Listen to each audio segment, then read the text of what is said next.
What is up, guys? This is Linthio coming at you with a card discussion today about Nekroz of Sophia. Now, this card, everyone started going ballistic when they first saw it because, oh my god, it's so broken!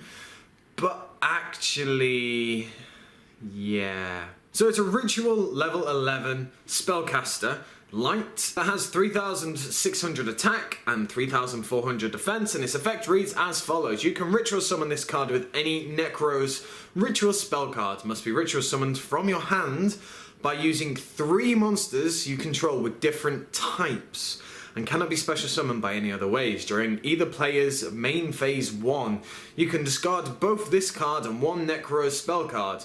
During this phase, your opponent cannot special summon from the extra deck. When this card is ritual summoned, you can banish all other cards on the field and in the graveyards. You cannot normal summon, set, or special summon monsters the turn you activate this effect.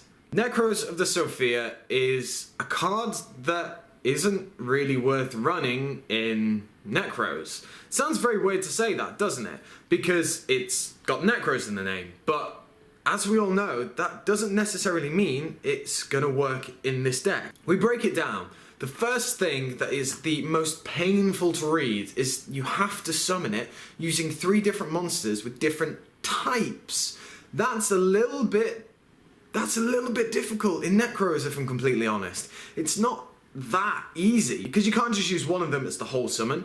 You have to summon it from the hand. You can't summon it from the grave. You have to use 3 monsters, so you can't use Kaleidoscope to send 1 from the extra deck and blah blah blah. It's too risky in my opinion. I don't think Nekroz even need to use this card, because if they do, it's just a win more card. But if you do summon it, banish everything, and for some reason it gets veiled or anything like that, or it just dies because your opponent kills it, you've lost your graveyard as well. Nekroz use their graveyard to ritual summon from it, to add spell cards back from it, everything like this. I think the card isn't actually meant to be used in this. I think there's an archetype that's coming out at some point, the Sephiras or something like that. Each kind of different card is from a different archetype, and they all work together.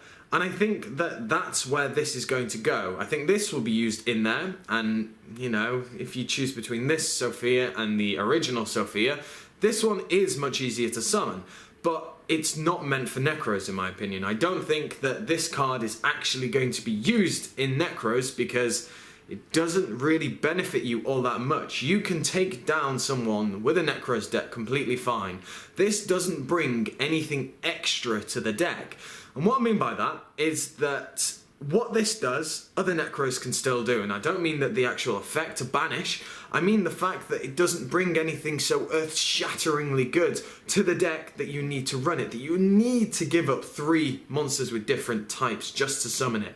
Sure, the attack is huge, sure, everything like that, but at the end of the day, that is too much of a risk to bring out. That's 4 cards that you're using for this one thing.